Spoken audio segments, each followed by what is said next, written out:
pagi Bapak. Saya sebagai calon guru kontrak angkatan 9 ingin meminta izin kepada Bapak Kepala Sekolah dalam rangka kegiatan saya diseminasi budaya positif dan penerapan segitiga restitusi. Niki surat izin dari saya, mohon dikoreksi terlebih dahulu. Kira-kira ada mungkin yang bisa Bapak perbaiki mungkin dari waktu. Nah, di sini saya membutuhkan kehadiran dari Bapak Kepala Sekolah dan juga 10 orang guru untuk kegiatan diseminasi saya. Kalau memang itu sangat dibutuhkan dari Bapak, silakan ya penjagaan. Baik, saya juga akan minta izin kepada teman-teman rekan guru juga mungkin bisa meluangkan waktunya untuk kegiatan ini. Terima kasih banyak.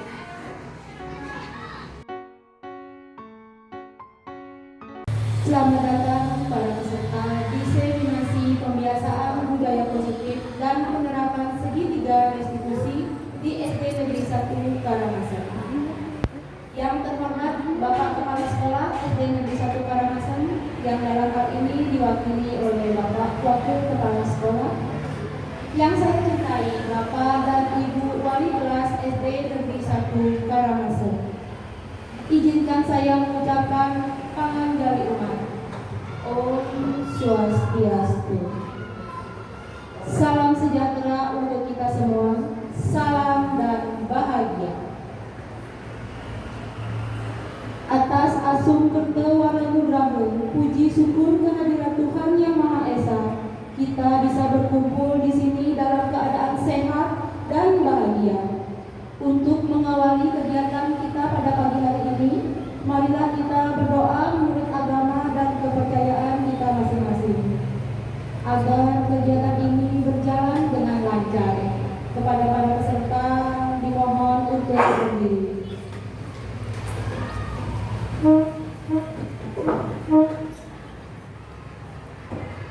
Berdoa dimulai.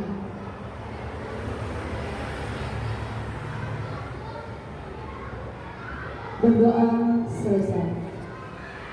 Untuk hadirin dimohon duduk kembali.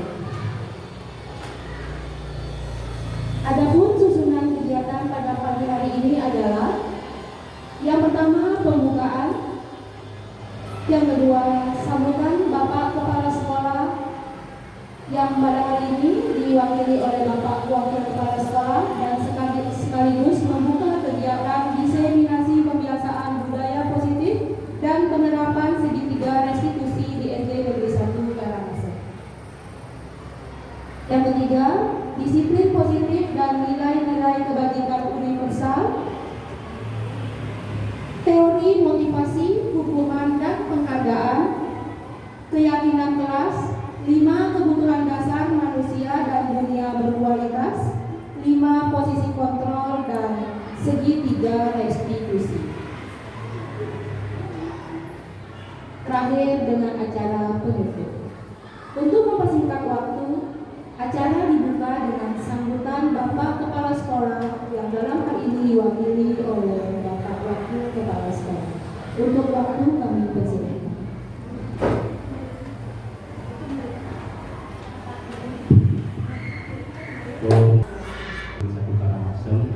Dalam hal ini saya mewakili Bapak Kepala Sekolah untuk membuka kegiatan diseminasi budaya positif dari calon guru penggerak di SD Negeri 1 Karangasem angkatan 9. Puji syukur kehadirat Tuhan Yang Maha Esa, atas berkat rahmat Tuhan Yang Maha Esa kita dapat berkumpul di sini dalam keadaan sehat walafiat. Kami keluarga besar SD Negeri 1 Karangasem mengucapkan selamat kepada calon guru penggerak di SD Negeri 1 Karangasem yang telah sampai ke tahap ini dengan semangat. Semoga dapat menyelesaikan seluruh kegiatan dengan baik dan semangat. Dan dengan ini kegiatan ini saya buka.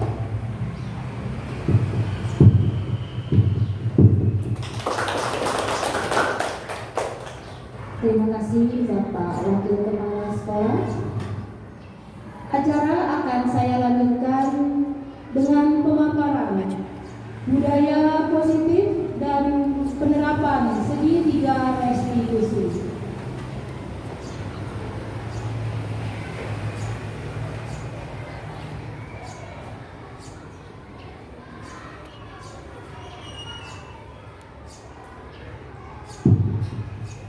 Pada diseminasi hari ini, saya sebagai calon guru penggerak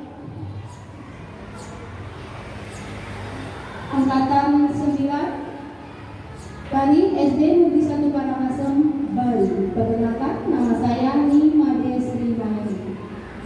Dalam hal ini saya mengangkat judul diseminasi pembiasaan budaya positif dan penerapan segitiga restitusi di SD Negeri 1 Karangasem.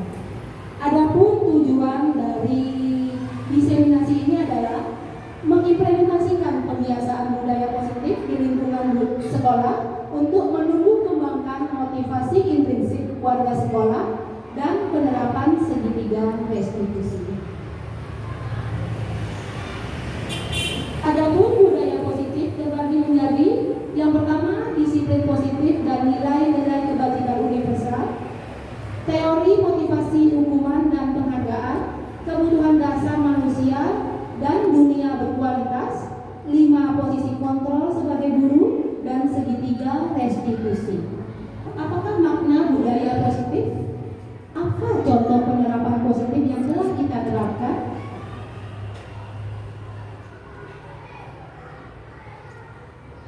Budaya positif di sekolah yaitu nilai-nilai dan kebiasaan-kebiasaan di sekolah yang berpihak kepada peserta didik atau murid agar mereka dapat berkembang menjadi pribadi yang kritis, penuh hormat, dan bertanggung jawab.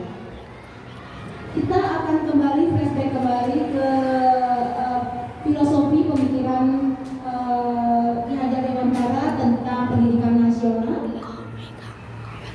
Pemikiran Ki Hajar Dewantara itu adalah pendidikan yang berpihak kepada anak atau student center. Sistem AMO atau trilogi pendidikan yang terdiri dari Ing Rakso Sungkulodo, Ing Madyo Mangunkarso, dan Tut Purni Handayani. Pendidikan disesuaikan dengan kodrat alam dan kodrat zaman murid. Tujuan pendidikan adalah menuntun, bukan menuntut. Tujuan pendidikan adalah menurut Ki Hajar Dewantara menuntun anak sesuai dengan kodratnya untuk mencapai keselamatan dan kebahagiaan yang setinggi-tingginya sebagai manusia maupun anggota masyarakat. Dalam menuntun anak selalu berprinsip pada trilogi pendidikan. Ki Hajar Dewantara yaitu Ing Arso Sungkulodo di depan memberi contoh yang baik, Ing Madyo Mangunkarso di tengah memberi semangat, Tut Purni Handayani di belakang memberi motivasi dan dorongan.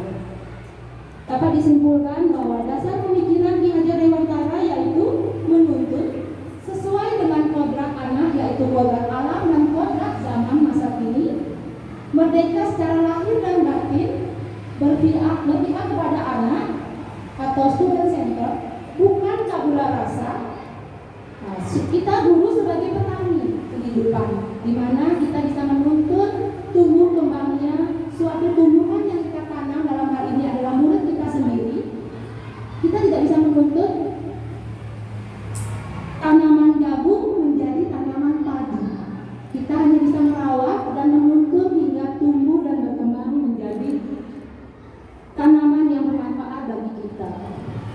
Dan pendidikan itu adalah pendidikan yang berbudi pekerti. Perubahan paradigma untuk membangun budaya positif di sekolah perlu menyediakan lingkungan yang positif, aman, dan nyaman agar murid-murid mampu berpikir, bertindak, dan mencipta dengan merdeka, mandiri, dan bertanggung jawab. Lazimnya pendidikan dikaitkan dengan kontrol, dalam hal ini kontrol guru dalam menghadapi murid kita.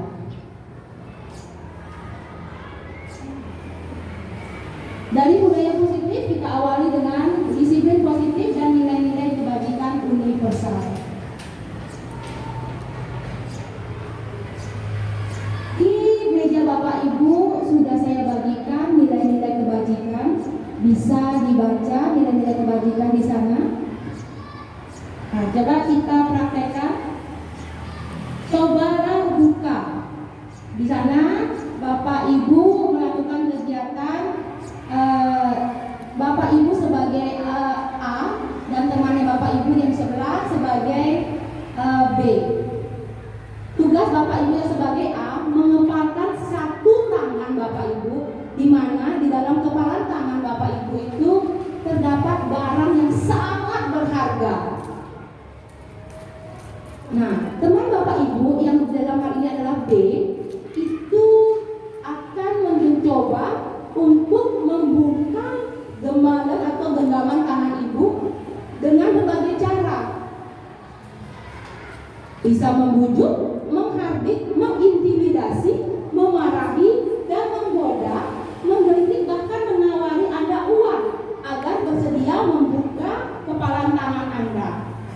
Nah, pertanyaannya sekarang, apakah Anda sebagai A di sini dalam hal ini Anda mau membuka kepalan tangan Anda? Yang dalam hal ini dalam kepalan tangan Anda itu adalah barang berharga. Ayo, kira-kira dari Bapak Ibu ada yang mau memberi tanggapan dari kegiatan ini, di mana dalam kepalan tangan Bapak Ibu ini terdapat barang berharga, tetapi teman Bapak Ibu membujuk Bapak Ibu untuk membuka gemalan tangan Bapak Ibu. Kira-kira ada dari teman-teman yang ingin memberikan tanggapan, apakah ketika dibujuk Bapak Ibu mau membuka tangan tersebut? Baik, Bapak Ibu, kira-kira ada yang memberi tanggapan tentang kegiatan kita tentang menggenggam tangan dengan diisi barang berharga milik Bapak Ibu. Kira-kira ada? Silakan Bu Christine.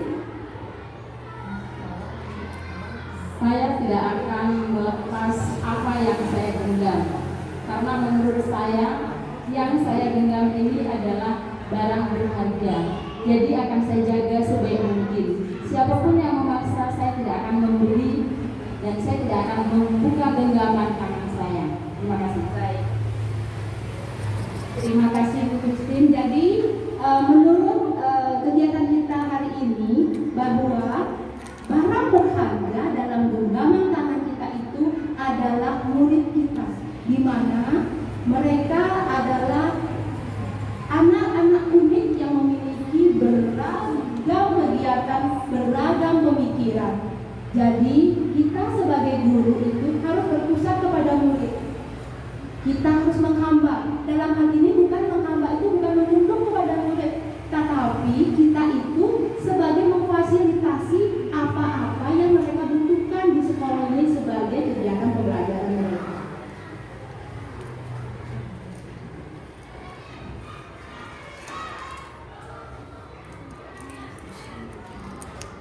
Ya, dalam hal ini kegiatan menggenggam barang berharga itu merupakan kendali, pemegang kendali, yaitu Bapak Ibu sebagai kontrol di sini, yaitu dalam mengendalikan kegiatan pembelajaran di sekolah. Ya, di sini ada perubahan paradigma teori kontrol, yaitu ilusi kontrol yang dipaparkan oleh Dr. William Glasser dalam kontrol teori untuk meluruskan miskonsepsi tentang kontrol. Yang pertama, ilusi guru mengontrol murid. Yang kedua, ilusi bahwa kritik dan membuat orang merasa bersalah dapat menguatkan karakter. Ilusi bahwa semua penguatan positif efektif dan bermanfaat. Ilusi bahwa orang dewasa memiliki hak untuk memaksa. Itu hanya ilusi. Jadi sebaiknya itu adalah bukan paradigma kita sebagai guru. Ya, di sini adalah perubahan paradigma stimulus respon dan teori kontrol. Di depan Bapak Ibu sudah saya sampaikan juga sehingga bisa dibaca. Ya, Ki Hajar Dewantara menyatakan mencapai kemerdekaan dalam konteks pendidikan kita saat ini untuk menciptakan murid yang merdeka. Syarat utama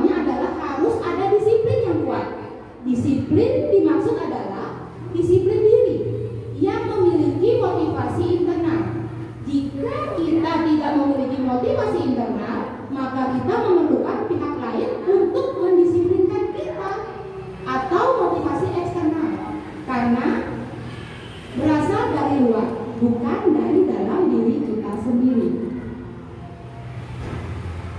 Apakah makna disiplin di sini?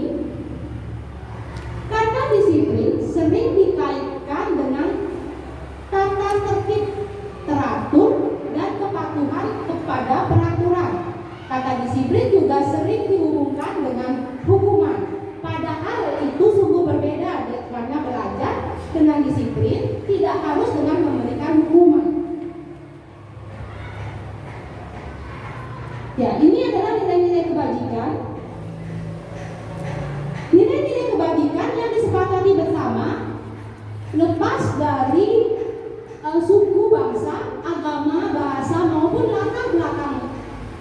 Nilai-nilai ini merupakan payung besar dari sikap dan perilaku kita, dan nilai-nilai ini merupakan fondasi dari kita berperilaku.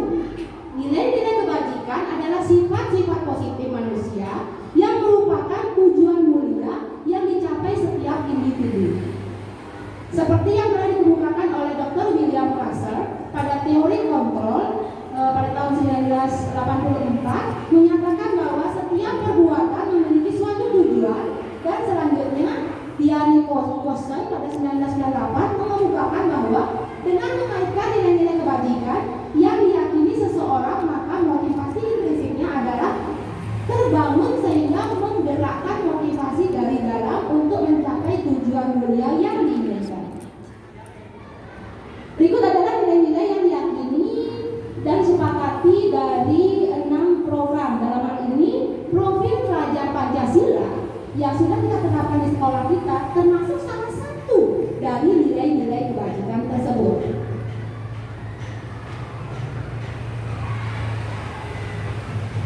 Ya, ini nilai kebajikannya.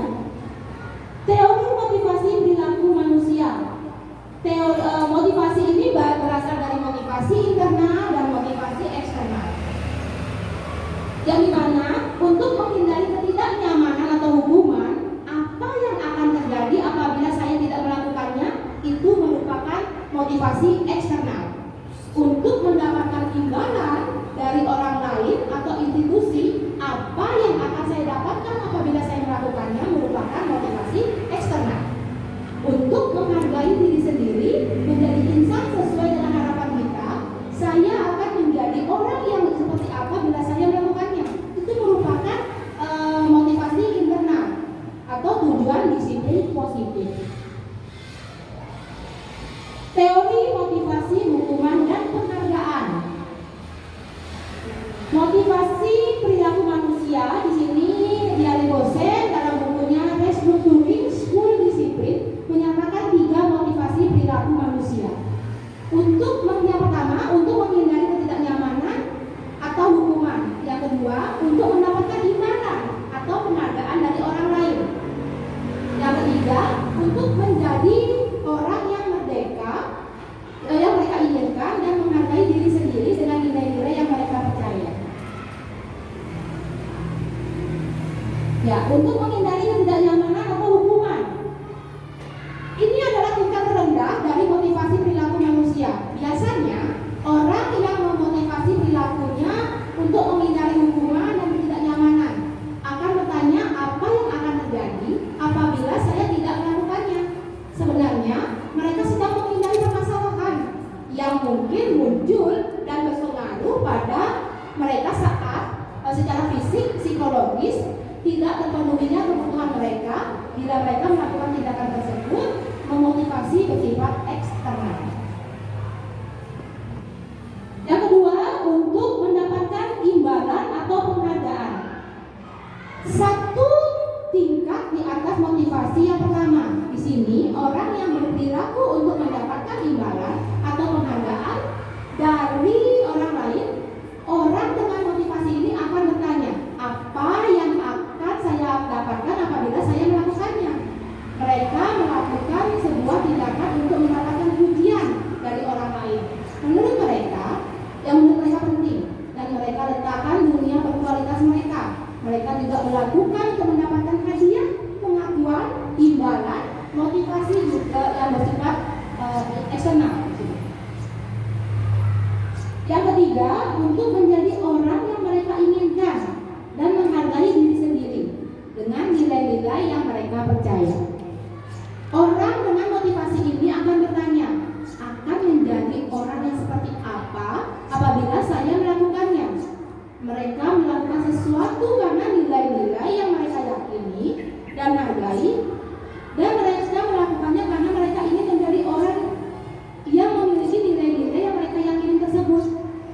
Membuat seseorang ingin memiliki disiplin positif, memotivasi perilakunya bersifat internal bukan eksternal, jadi yang ada dalam diri mereka. Pertanyaannya adalah, pernahkah Anda berada dalam situasi di mana Anda sengaja melakukan sesuatu yang menyakitkan bagi diri Anda sendiri, bahkan bertabrakan dengan penghargaan dari orang lain? Jadi di sini sebagai guru, pernahkah Anda melakukan sebuah situasi di mana sengaja melakukan hal-hal yang di luar kemampuan Anda, yang menyakiti diri Anda sendiri? Bagaimana Bapak Ibu, apakah pernah melakukan itu? Kemampuan kalian, sehingga walaupun melakukan itu, walaupun tidak mendapatkan penghargaan dari orang lain, kalian tetap melakukannya karena itu merupakan motivasi dalam diri kalian. Sesuai dengan pertanyaan yang pertama, pernahkah Anda berada dalam situasi di mana sengaja melakukan sesuatu yang menyakitkan bagi Anda, bahkan bertabrakan dengan penghargaan dari orang lain? Kira-kira dari Bapak Ibu pernahkah melakukan hal seperti itu? Baik, Bu Dewi, silakan. Terima kasih pertanyaan Ibu Lisa. Pertanyaan itu pernah saya lakukan di dalam kegiatan pembelajaran. Di dalam kegiatan pembelajaran tersebut, kami di sini tidak mendapatkan dunia lebih banyak. Contohnya dalam pembelajaran tersebut tidak ada fasilitas yang saya dapatkan, sehingga fasilitas tersebut saya keluarkan dari diri saya sendiri atau revenue sendiri. Terima kasih. Terima kasih Bu Dewi. Baik, terima kasih Bu Dewi atas masukannya. Nah, mengapa Anda tetap memilih melakukannya? Padahal Anda tahu akibatnya akan menyakitkan Anda. Mungkin akan dipecah secara sosial, bahkan ada kerugian secara finansialnya. Di sini Bu Dewi tetap melakukannya karena pembelajaran Bu Dewi itu berpusat kepada siswa. Karena pembelajaran Bu Dewi yang Bu Dewi lakukan di kelas itu menghamba kepada siswa. Bu Dewi memfasilitasi kegiatan pembelajaran sendiri yang belum difasilitasi sekolah. Jadi Bu Dewi mengeluarkan finansial sendiri untuk memenuhi kebutuhan kegiatan pembelajaran. Terima kasih. Untuk selanjutnya, apa prinsip-prinsip yang Anda perjuangkan, yang Anda lindungi? Apa prinsip-prinsipnya? Kira-kira Bu Dewi mungkin kira-kira ada prinsip-prinsip yang mungkin Bu Dewi lindungi sehingga Bu Dewi mau melakukan itu walaupun merasa rugi secara finansial. Bisa Bu Dewi jelaskan? Baik, apa prinsip-prinsip yang Anda perjuangkan dan Anda lindungi dalam hal ini sehingga Anda mau menyakiti diri Anda, mengeluarkan finansial Anda dalam kegiatan pembelajaran Anda? Silakan Bu Dewi. Baik, terima kasih. Di sini saya sebagai seorang pendidik, saya dengan sukarela untuk memfasilitasi keperluan yang akan saya perlukan di sekolah. Jadi untuk itu saya sendiri apapun keperluan yang saya gunakan di sekolah saya fasilitasi sendiri. Terima kasih. Baik, terima kasih Bapak Ibu guru hebat bahwa walaupun berkorban maka kegiatan pembelajaran tetap berjalan dengan lancar sehingga anak bahagia, ibu gurunya tenang di sini. Ya, untuk kegiatan selanjutnya yaitu pertanyaannya, saat itu Anda sedang menjadi orang seperti apa? Nah, tadi sudah Bu Dewi jawab bahwa pada saat itu Bu Dewi sebagai fasilitator atau memfasilitasi kegiatan pembelajaran, walaupun dalam hal ini Bu Dewi mengeluarkan finansial sendiri atau mungkin merasa rugi, tetapi dengan itu Bu Dewi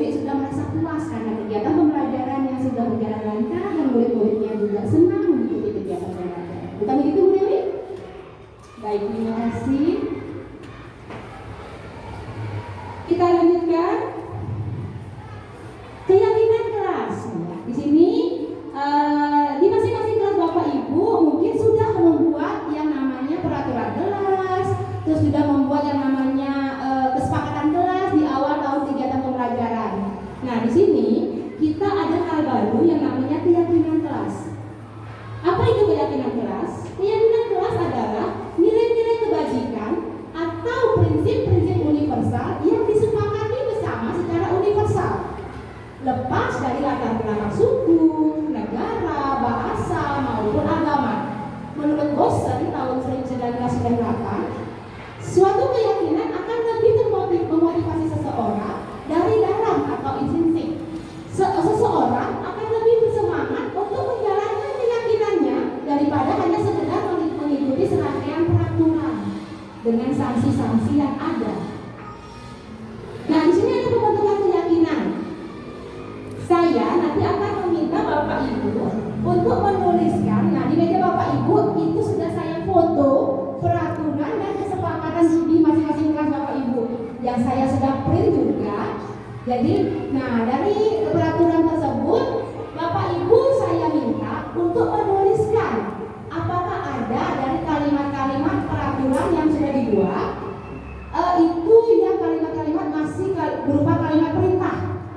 Nah, tolong diubah kalimat-kalimat itu menjadi kalimat positif sesuai dengan nilai-nilai kebajikan yang ada di meja Bapak Ibu yang sudah saya bagikan. Jadi susunan nilai kebajikan yang tadi 6 disepakati itu bisa Bapak Ibu bentuk menjadi keyakinan kelas. Yang pertama, keyakinan kelas bersifat abstrak daripada peraturan yang lebih rinci dan konkret. Yang kedua, keyakinan kelas berupa pernyataan-pernyataan yang universal. Jadi tidak berpatokan hanya pada satu aturan saja. Pernyataan keyakinan kelas senantiasa dibuat dalam bentuk positif atau kalimat positif. Keyakinan kelas hendaknya tidak terlalu banyak sehingga mudah diingat dan dipahami. Semua warga kelas sebaiknya ikut berkontribusi dalam membuat kegiatan kelas, yaitu jumlah pendapat. Nah, kalau di sini saya di kelas saya itu melakukannya dengan cara musyawarah. Jadi musyawarah jumlah pendapat dari masing-masing warga kelas, termasuk saya sendiri sebagai guru. Bersedia meninjau kembali keyakinan kelas dari waktu ke waktu. Nah, ini adalah dokumentasi pembentukan keyakinan kelas di kelas 5C yang sampai saat ini sebenarnya belum ditempel di dinding saya karena belum ada fasilitas bingkai. Jadi biar tidak rusak, kami hasil dari pembuatannya yang pertama itu ada curah pendapat yang ditempel di tembok masing-masing anak. Setelah itu dari curah pendapat itu mereka kumpulkan dari mana sih nilai-nilai kebajikan, dikumpulkan yang sesuai. Setelah itu mereka sepakati bahwa itu yang kalimat positif itu yang digunakan sebagai keyakinan kelas di kelas kami di kelas 5C. Ya, silakan Bapak Ibu di depan meja Bapak Ibu sudah saya sediakan kertas kecil dan pelengkapnya. Silakan dicari dari aturan-aturan yang ada, dari aturan-aturan di kelas Bapak Ibu yang sudah saya foto. Di sana Bapak Ibu bisa mencari kalimat-kalimat yang mungkin berupa kalimat perintah yang Bapak Ibu bisa ubah menjadi kalimat positif sehingga dapat diyakini sebagai keyakinan kelas. Gitu. Silakan Bapak Ibu dibuatkan keyakinan kelas. Apa impian kelas yang ingin Bapak Ibu capai? Di sana Bapak Ibu buat dalam bentuk kalimat positif dari aturan kelas yang sudah Bapak Ibu buat di kelas. Nah, jadi dari keyakinan kelas ini sudah disepakati bahwa akan ada konsekuensi, bukan hukuman dari aturan yang sudah mereka langgar.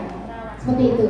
Silakan Bapak Ibu dibuatkan. Setelah itu nanti ditempel di tembok di dekat tempat duduk Bapak Ibu.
Sopan santun. Gini.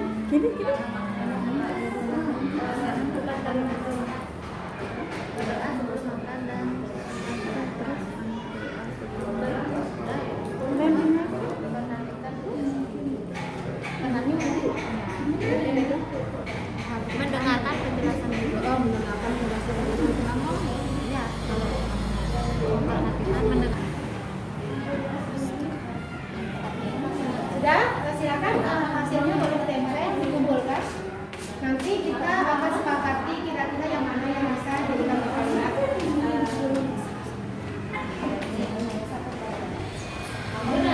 Baik Bapak Ibu, dari aturan kelas kira-kira banyak ya didapat kalimat yang masih kalimat perintah yang bisa diubah menjadi kalimat positif.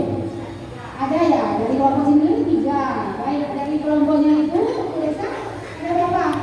Ini seleksinya ada 2. Baik yang bisa keyakinan dari kelompoknya ya. Keyakinan bersama untuk yang kelompok yang di sini. Hah? Ada berapa? Ada 2. Baik ini ditempel dulu. Baik.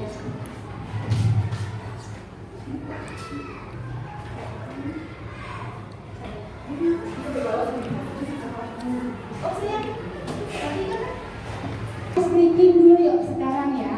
Tapi Bapak Ibu di sini sebagai murid, mungkin murid kelas rendah, kita akan nyanyi 1 ditambah 1 sama dengan 2. Bisa kan Bapak Ibu? Bisa. Ya, tapi setiap lirik lagunya itu ada peragaannya. Misalkan 1 itu untuk mulut, 1 ditambah 1 sama dengan 2 salaman sama pasangan sebelahnya. Ya. Ya, Bu Dewi sama Bu Amalia. Sudah? 2 salaman ya. Terus 4 berdiri. 4 berdiri. Ya, 4 berdiri. 8. Ya, 8 berputar, 16 berdiri, pinggul digoyang-goyang. Nah ya, bisa ya? Ya, 1 ditambah 1 sama dengan 2 salaman ya. Ya, kita kan sepakat itu tadi bukan salaman. Ya. Terus salaman 2 salaman ditambah salaman lagi sama dengan 4 berdiri. Sudah? Ya, itu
Jawa Barat. Itu survei dari beberapa jawaban dari teman-teman atau kegiatan pembelajaran berkelompok saya atau berkolaborasi saya.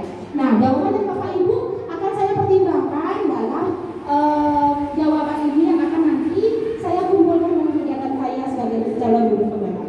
Baik, terima kasih. Nah, ini perbedaan hukuman dan konsekuensi. Yang tadi Bapak Ibu mengubah peraturan menjadi keyakinan sekelas. Sekarang kita perbedaan hukuman dengan konsekuensi. Apakah Bapak Ibu sedang melakukan hukuman kepada anak-anak atau konsekuensi kepada anak-anak? Apa itu hukuman? Hukuman bersifat tidak terencana atau tiba-tiba. Anak atau murid tidak tahu apa yang akan terjadi dan tidak dilibatkan.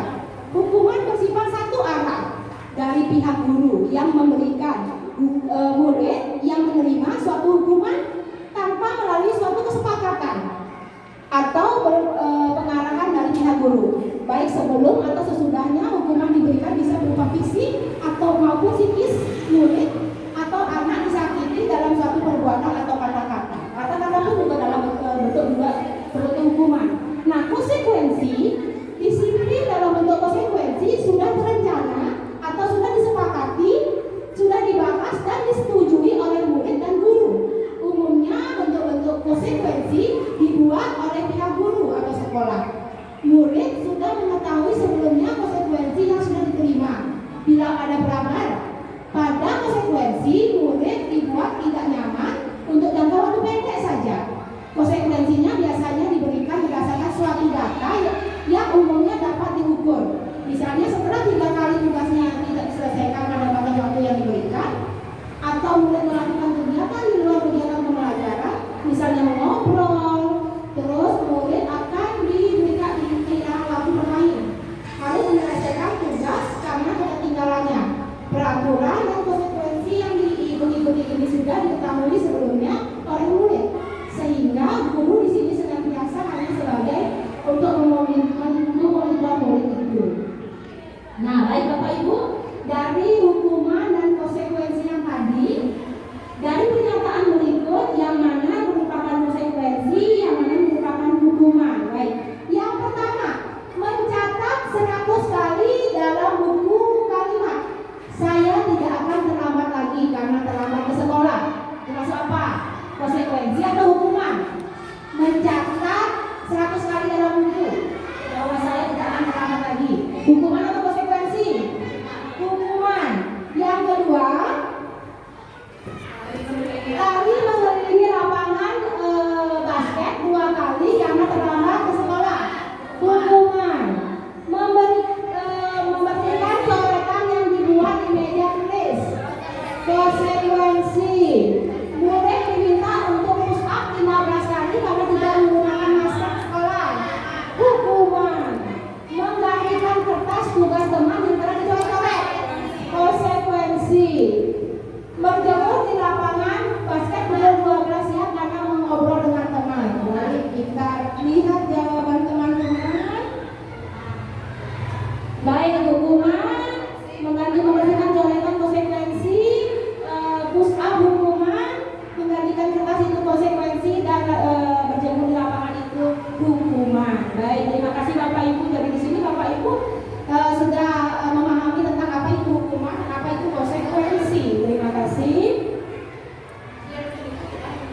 Ya, ini selanjutnya nanti bisa kita pelajari lagi. Nah, di sini di meja Bapak Ibu sudah terdapat juga perbedaan antara hukuman dan konsekuensi. Nah, ini yang sering kita lakukan setiap hari. Dihukum oleh penghargaan atau apresiasi. Ternyata kita salah sangka selama ini Bapak Ibu. Coba mari kita pelajari bersama. Saat kita berulang kali menjanjikan hadiah pada anak-anak agar berperilaku bertanggung jawab, atau kepada seorang murid agar mempelajari sesuatu yang baru, atau kepada seorang karyawan agar melakukan pekerjaan yang berkualitas, kita sedang berasumsi mereka tidak dapat melakukannya karena sudah diberikan penghargaan, atau mereka tidak akan memilih untuk melakukannya karena sudah mendapatkan penghargaan. Itu sama for. Baik. Nah, di sini penghargaan itu akan mempengaruhi jangka panjang dan jangka pendek. Jika kita mendapatkan penghargaan untuk melakukan sesuatu yang baik, maka selain kita senantiasa berharap mendapatkan penghargaan tersebut, kita menjadi tidak menyadari tindakan yang baik yang kita lakukan. Penghargaan tidak menjadi efektif. Jika kita memberikan seseorang suatu penghargaan untuk melakukan sesuatu, maka kita harus terus-menerus memberikan penghargaan itu sehingga mereka melakukan apa yang kita inginkan.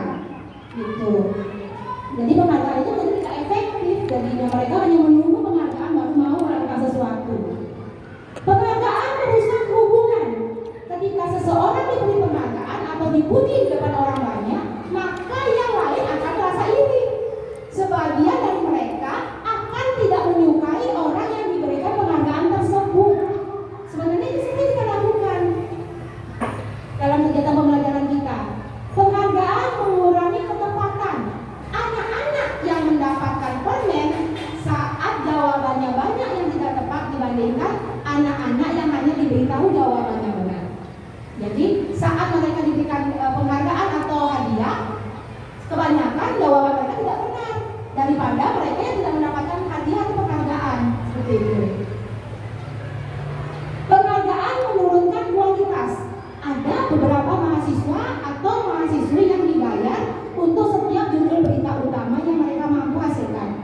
Dan setelah beberapa lama, mahasiswa yang dibayar ini hasil kinerjanya berhenti berkembang karena sudah ada penghargaan sebelumnya, sehingga menurunkan kualitas kinerja mereka. Penghargaan mematikan kreativitas. Dalam tugas-tugas memecahkan masalah, para murid memakan waktu lebih lama dan memberikan jalan keluar kurang kreatif saat mereka dijanjikan sebuah penghargaan. Penghargaan itu ternyata menghukum. Penghargaan menghukum mereka tidak mendapatkan penghargaan, yang mereka yang tidak mendapatkan penghargaan. Misalkan dalam sistem ranking, mereka yang mendapatkan ranking yang kedua akan merasa paling dihukum karena mereka menjadi yang nomor 2 bukan menjadi yang nomor 1. Memberikan penghargaan dan hukuman adalah hal yang sama karena keduanya mencoba mengendalikan perilaku seseorang. Motivasi dari dalam diri atau intrinsik. Jika kita memberikan penghargaan pada seorang anak pada saat dia sedang merasa bangga dalam pencapaian mereka, maka kita akan mengambil kegembiraannya saat itu yang sedang mereka rasakan secara alamiah. Jadi sebaiknya sebenarnya pada saat mereka sedang bahagia-bahagianya tidak perlu kita berikan penghargaan. Nanti setelah mereka meredah, baru kita berikan penghargaan itu. Gitu. Ya, ini adalah kebutuhan dasar manusia. Ada 5 kebutuhan dasar dan dunia berkualitas. 5 kebutuhan dasar manusia. Yang pertama, kebutuhan bertahan hidup atau survival. Kebutuhan bertahan hidup atau survival adalah kebutuhan yang bersifat fisiologis. Untuk bertahan hidup misalnya kesehatan, rumah, makanan yang juga merupakan kebutuhan fisiologis. Yang kedua, kebutuhan akan kasih sayang dan rasa diterima, love and belonging.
suka mencoba-coba, tidak terlalu terpengaruh orang lain, senang mencoba hal baru dan menarik.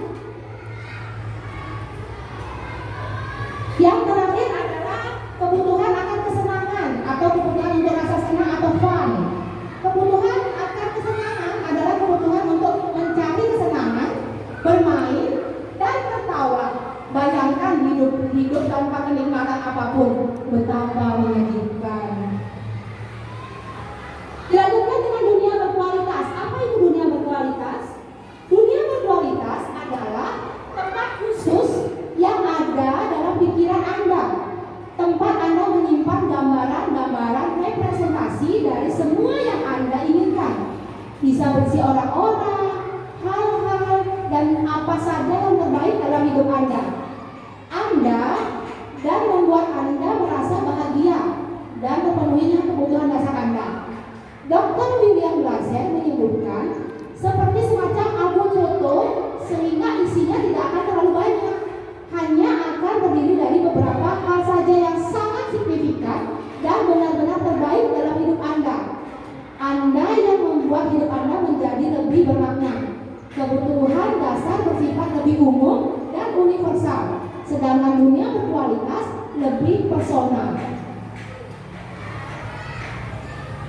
Yang kita lanjutkan dengan materi selanjutnya adalah 5 posisi kontrol kita. 5 posisi kontrol kita yang pertama adalah guru sebagai penghukum. Seorang penghukum bisa menggunakan hukuman fisik maupun hukuman verbal. Orang-orang yang menjalankan posisi menghukum senantiasa mengatakan bahwa sekolah memerlukan sistem atau alat yang dapat lebih menekan murid-murid menjadi lebih dalam lagi. Penghukum menggunakan nada suara tinggi, bahasa tubuh, mata melotot, dan jari menunjuk-nunjuk atau menghardik. Guru yang menerapkan posisi menghukum akan berkata, patuhi aturan saya atau awas. Kamu selalu saja salah, selalu pasti, selalu yang terakhir selesai. Guru seperti ini senantiasa percaya hanya ada satu cara agar pembelajaran bisa berhasil, yaitu caranya yang dia miliki. Yang kedua, membuat rasa bersalah. Guru membuat murid menjadi merasa bersalah. Pada posisi ini, biasanya guru akan bersuara lebih lembut. Pembuat rasa bersalah akan menggunakan keheningan yang membuat orang lain merasa tidak nyaman, bersalah, atau rendah diri. Pembuat rasa bersalah itu menggunakan nada suara memelas, halus, sedih. Bahasa tubuhnya merapat pada anak dan seringkali lesu. Kata-kata yang dikeluarkan dengan lembut akan seperti ibu sangat kecewa dengan kamu. Berapa kali Bapak harus memberitahu kamu ya? Gimana coba kalau orang tua kamu tahu kamu berbuat seperti ini? Di posisi ini, murid akan memiliki penilaian diri yang buruk tentang diri mereka. Murid merasa tidak berharga dan telah mengecewakan orang-orang yang disayangnya. Ya, siapa Bapak Ibu yang menempati posisi kontrol sebagai pembuat rasa bersalah? Siapa di sini Bapak Ibu? Ayo segera diperbaiki. Nah, ini posisi kontrol sebagai teman. Guru pada posisi ini tidak akan menyakiti murid, namun akan tetap berupaya mengontrol murid melalui persuasi. Posisi teman pada guru biasanya negatif ataupun positif. Positif di sini berupa hubungan baik yang terjalin antara guru dan murid. Guru di posisi teman menggunakan hubungan baik dan humor untuk mempengaruhi seseorang. Mereka dalam posisi teman ini akan berkata, ayo bantulah demi Bapak ya. Ayo ingat, tidak bantuan Bapak yang selama ini Bapak lakukan ke kamu. Ya sudah, kali ini tidak apa-apa. Nanti ibu bantu bereskan. Hal negatif dari posisi teman adalah bila suatu saat guru tersebut tidak membantu, maka murid akan kecewa dan berkata, saya pikir ibu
Nah, ini adalah 5 posisi kontrol di mana identitas gagal, identitas berhasil atau sukses, dan ada identitas berhasil atau kontrol diri. Di mana manajer itu sebagai posisi kontrol yang ideal bagi seorang guru. Selanjutnya adalah segitiga restitusi. Ini adalah bentuk segitiga restitusi yang kita awali dari dasarnya, dari alasnya, yaitu apa sih itu restitusi? Restitusi adalah proses menciptakan kondisi bagi murid untuk memperbaiki kesalahan mereka, sehingga mereka bisa kembali pada kelompok mereka dengan karakter yang lebih kuat. Itu ada dari dosen tahun 2004. Ciri-ciri restitusi bukan untuk menebus kesalahan, namun belajar dari kesalahan. Restitusi itu memperbaiki hubungan. Tawaran bukan paksaan. Restitusi menuntun untuk melihat di dalam diri si murid. Restitusi mencari kebutuhan dasar yang mendasari tindakan. Restitusi diri adalah cara yang paling baik untuk memperbaiki diri. Restitusi fokus pada karakter, bukan tindakan. Restitusi fokus pada solusi. Yang terakhir, restitusi mengembalikan murid yang berbuat salah pada kelompoknya. Ya, yang pertama pada segitiga restitusi itu menstabilkan identitas. Pada segitiganya dia berada pada alas. Bagian dasar dari segitiga bertujuan untuk mengubah identitas anak dari orang yang gagal karena melakukan kesalahan menjadi orang yang sukses. Anak yang melanggar peraturan karena sedang mencari perhatian adalah anak yang sedang mengalami kegagalan. Kalau kita ingin menjadi reflektif, maka kita harus meyakinkan si anak dengan cara mengatakan kalimat-kalimat ini. Berbuat salah itu tidak apa-apa. Tidak ada manusia yang sempurna. Kita bisa menyelesaikan ini. Saya sebagai guru juga pernah melakukan kesalahan seperti ini. Bapak atau ibu guru tidak tertarik mencari siapa yang salah, tetapi bapak atau ibu guru ingin mencari solusi dari permasalahan ini.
saya sematkan di channel YouTube saya.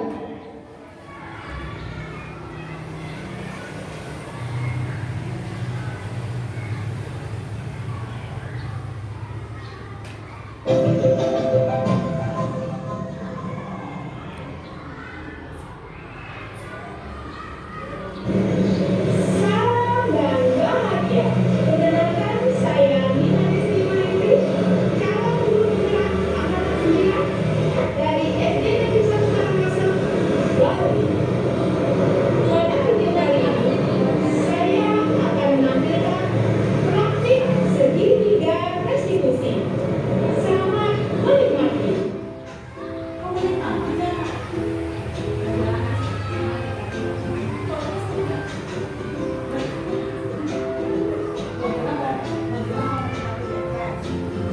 Baik, ini adalah kasus pertama saya. Di sini saya diminta untuk menyelesaikan 2 kasus atas pengaduan muridnya wali kelas 3A. Di sini yaitu ibu desa memberitahukan bahwa Satya melakukan tindakan yang tidak terpuji kepada adik kelasnya Daren. Pengaduan ini dikuatkan dengan bukti rekaman CCTV dan juga penegasan dari kakak Daren yaitu Dea yang juga satu kelas dengan Satya. Berikut kelanjutan penerapan segitiga restitusi yang sudah saya lakukan.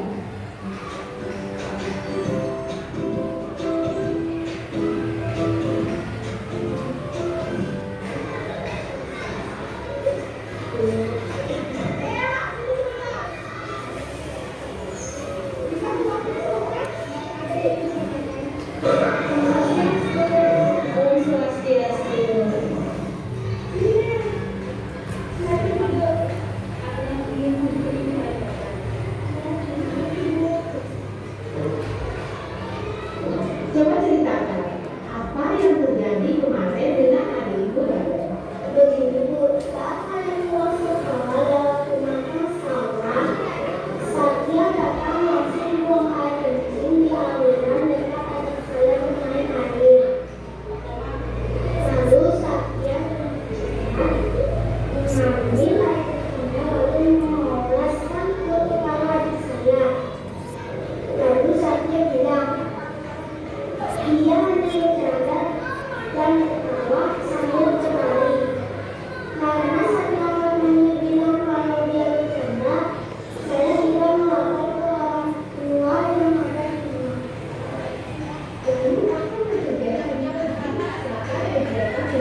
Baik, itu adalah pemecahan masalah saya atas kasus yang telah terjadi di kelas saya yang di mana korban adalah berasal dari kelas lain atau adik kelasnya.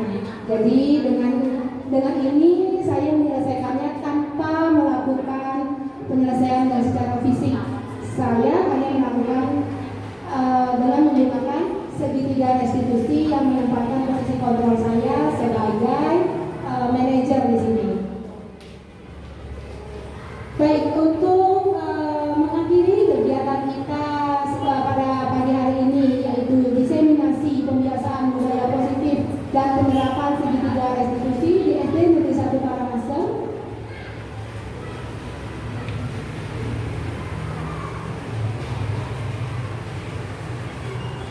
Saya menarik kesimpulan bahwa dari kegiatan diseminasi ini, saya dapat simpulkan seorang guru baiknya menempatkan diri sebagai manajer dalam posisi kontrolnya, di mana menggunakan segitiga restitusi untuk memecahkan masalah, serta pembiasaan baik yang menumbuhkan budaya positif sebagai pembentukan karakter murid. Seperti itu sebagai kegiatan yang sudah kita lakukan. Atas kehadirannya Bapak Ibu wali kelas untuk pada kesempatan ini saya ucapkan banyak terima kasih. Mohon maaf jika ada salah kata selama kegiatan yang kita lakukan pada pagi hari ini. Akhir kata